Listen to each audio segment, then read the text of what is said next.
শেখ হাসিনার মৃত্যুদণ্ড বা ফাঁসি রায়ের সংক্ষিপ্ত ব্যাখ্যা। Reference: Al Jazeera, the Daily Star, the Guardian. মামলা ও অভিযোগ: শেখ হাসিনার বিরুদ্ধে ইন্টারন্যাশনাল ক্রাইমস ট্রাইব্যুনাল 1-এ মানবতা বিরোধী অপরাধ বা ক্রাইমস আগেইনস্ট হিউম্যানিটি চালানো হয়েছে। অভিযোগে 5টি চার্জ ছিল: হত্যা, হত্যা চেষ্টা, নির্যাতন, সাধারণ নাগরিকদের বিরুদ্ধে বর্বর আচরণ এবং মৃত্যুদণ্ডমূলক নৃশংসতা। বিশেষভাবে অভিযোগ আছে যে বিক্ষোভকারীদের বিরুদ্ধে হেলিকপ্টার, ড্রোন এবং প্রাণঘাতী অস্ত্র ব্যবহারের নির্দেশ দেওয়া হয়েছিল। এছাড়া কিছু অংশে অভিযোগ রয়েছে নিহতদের লাশ জ্বালিয়ে বা গোপনে ধ্বংস করা হয়েছে। রায় ও সাজা: আদালত দেখেছে শেখ হাসিনা 3টি গুরুত্বপূর্ণ দৃষ্টিকোণ থেকে দোষী হয়েছেন: উকিল অর্থাৎ ইনসাইটমেন্ট, হত্যার নির্দেশ এবং অপব্যবহার বা দোষীদের বিরুদ্ধে যথেষ্ট ব্যবস্থা না নেওয়া। তার 2টি চার্জে ফাঁসি অর্থাৎ ক্যাপিটাল পানিশমেন্ট দেওয়া হয়েছে, আর এক চার্জে প্রাকৃতিক মৃত্যু পর্যন্ত কারাদণ্ড অর্থাৎ ইমপ্রিজনমেন্ট আনটিল ন্যাচারাল ডেথ নির্ধারণ করা হয়েছে। আদালত তার এবং তার সহযোগীদের সম্পত্তি কপাত বা কনফিসকেশন করার নির্দেশ দিয়েছে। এছাড়া প্রতিবাদকারী নিহত ও আহত পরিবারকে ক্ষতিপূরণ দেওয়ারও নির্দেশ দেওয়া হয়েছে।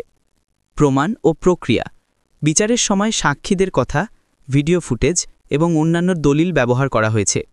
বিচারকরা বলেছে, ভিডিওতে যেসব নিহত আহতির চিত্র দেখানো হয়েছে তাদের অবস্থা অত্যন্ত নৃশংস ছিল।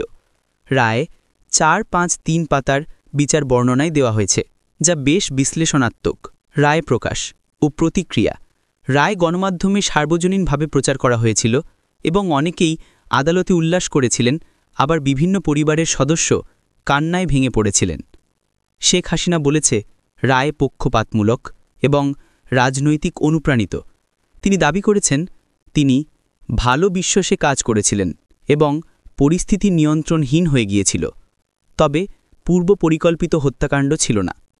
মানবাধিকার সংস্থাগুলো উদ্বিগ্ন, যেমন হিউম্যান রাইটস ওয়াচ বলেছে, বিচার প্রক্রিয়া আন্তর্জাতিক ন্যায্যবিচার মানদণ্ডে পুরোপুরি মাপ দিচ্ছে না।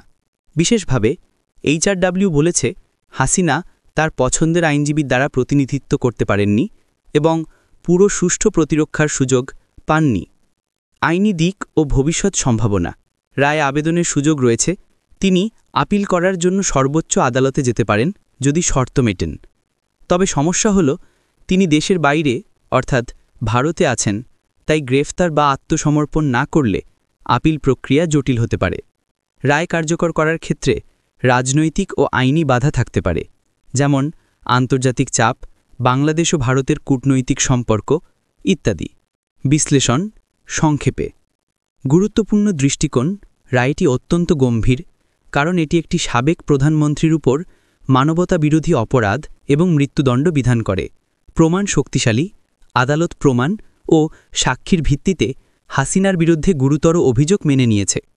সমালোচনায় দৃষ্টিকোণ: যদিও অনেকেই স্বস্তি পাচ্ছেন, কিন্তু কিছু গোষ্ঠী বলছেন বিচার পদ্ধতিটি পুরোপুরি ন্যায্য হয়নি।